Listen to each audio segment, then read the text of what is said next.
আসন্ন দমদম লোকসভা নির্বাচনে তৃণমূল কংগ্রেসের প্রার্থী সৌগত রায় ও বরাহনগরে বিধানসভার উপনির্বাচনে তৃণমূল কংগ্রেসের প্রার্থী সায়ন্তিকা বন্দ্যোপাধ্যায়ের সমর্থনে ২৭ নম্বর ওয়ার্ডের একটি কর্মী সভার আয়োজন করা হয়, যেখানে উপস্থিত ছিলেন দলের কর্মীবৃন্দরা ও বহু সাধারণ মানুষ। প্রচারে ২৭ নম্বর ওয়ার্ড তৃণমূল কংগ্রেস। সায়ন্তিকা মানুষের কাছে ভালো সাড়া পাচ্ছে, মানুষের সাথেও মিশছে। মেয়েটি মানুষের জন্য কাজ করার ইচ্ছাও আছে। এদিকে সৌগত দাও বিপুল ভোটে জয়যুক্ত হবে, এমনটাই মঞ্চে দাঁড়িয়ে বার্তা দিলেন ২৭ নম্বর ওয়ার্ডের পৌরপিতা বিশ্বজিৎ বর্ধন। আমার পূর্ব চলছে অলরেডি বহু তৃণমূল কংগ্রেসের নেতৃত্বরা এখানে বক্তব্য দিয়ে গেছে। আমাদের তৃণমূল কংগ্রেসের সভাপতি ভাই বিকাশ, এই ওয়ার্ডের তৃণমূলের অন্যতম কর্মী নেতা বন্ধু লালটু ২৪ নম্বর ওয়ার্ড থেকে আমার সঙ্গে এসছে।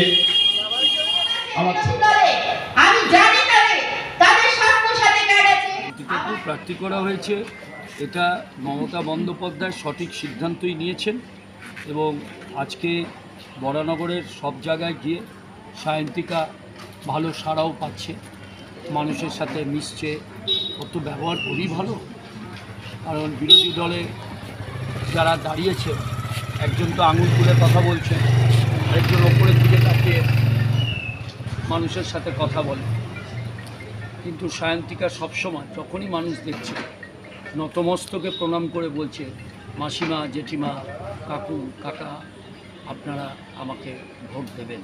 এই যে বলার মধ্যে যে সুন্দর একটা পরিবেশ, সেইটা সায়ন্তিকা এখনও আজকের দিন পর্যন্ত, এবং আমি মনে করি ও জিতবেই এবং জিতে বসে আছে এবং তারপরে মানুষের সাথে সেই ব্যবহার রাখবে। বরানগরের মানুষ এরকম একজন প্রার্থীকেই চেয়েছিল। বন্দ্যোপাধ্যায় পাঠিয়েছেন এবং কিছুদিন আগে আপনার মমতা বন্দ্যোপাধ্যায় রোড শো করেছে আমাদের পিটিতে।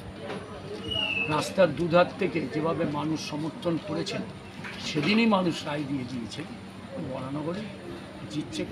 সেই এখন প্রতিটা গলিতে আলো হয়েছে, আলো করে দিয়েছে, রাস্তা হয়েছে, যা পরিবর্তন ছিল তার অনেক পরিবর্তন হয়েছে। জল এনে দিয়েছে, অনেক বাড়িতে জল।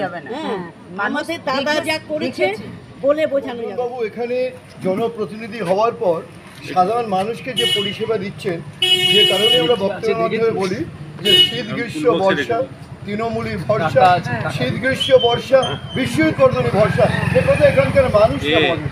কিন্তু সর্ববৃহৎ যে কথাটা বললেন যে পরিবর্তনটা কি দেখলেন, পরিবর্তন এই দেখলাম বিশ্বজিৎবাবু আসার পর। যখন আমরা বিরোধী ছিলাম, তখন বিরোধীদের সম্মান ছিল না, শাসক দল বামফ্রন্ট আমাদের টুটি টিপতেও বাকি রাখতেন না।